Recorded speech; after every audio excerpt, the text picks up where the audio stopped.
Né le 22 avril 1952 à Paris, François Berléand est le fils de Marie-Thérèse Mawet et Joseph Berliand, un commerçant de gadgets américain d'origine ukrainienne. Un sacré plaisantin comme l'acteur a pu le comprendre dès son plus jeune âge.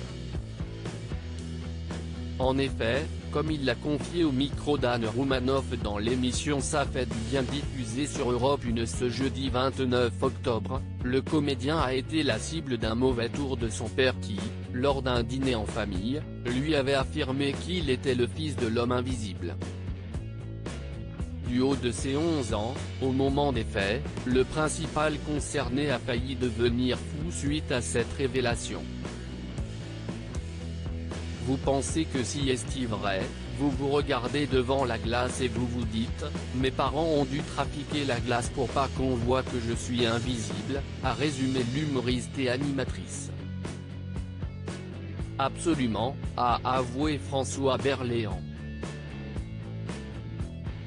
Pour cette farce, son père s'était inspiré du livre de H.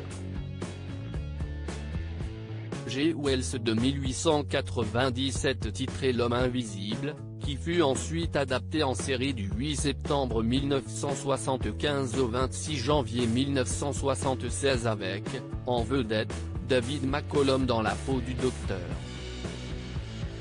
Daniel Westin qui, avec sa femme Kate, campée par Melinda O. a mis au point une machine capable de rendre les choses invisibles alors qu'il travaillait d'abord sur un projet de téléportation. Persuadé que son père lui disait la vérité, François Berléand s'était donc amusé à faire des grimaces lors de ses trajets pour aller à l'école entre la porte Maillot et la porte d'Auteuil, comme l'a révélé Anne Roumanoff. Sans que les passagers autour de lui ne le recadrent.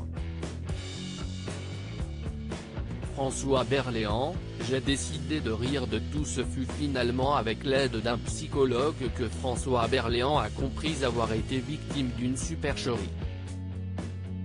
Il me dit, trouve une ville. Et on y va, s'est-il rappelé, alors que son psychologue lui affirmait que les miroirs parisiens étaient truqués. Dès lors, le compagnon de l'actrice Alexia Stresi a choisi de se lancer dans une expédition jusqu'à Compiègne. Je suis sorti de voiture. Je fais tous les magasins de la rue principale de Compiègne et je me vois. Je reviens et je me mets à pleurer tout ce que je peux dans la voiture.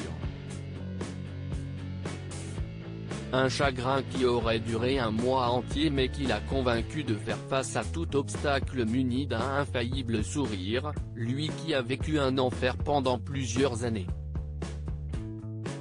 J'ai décidé de rire de tout. Si est-il pour ça que je suis de nature très optimiste, a-t-il glissé, toujours à Anne Roumanoff.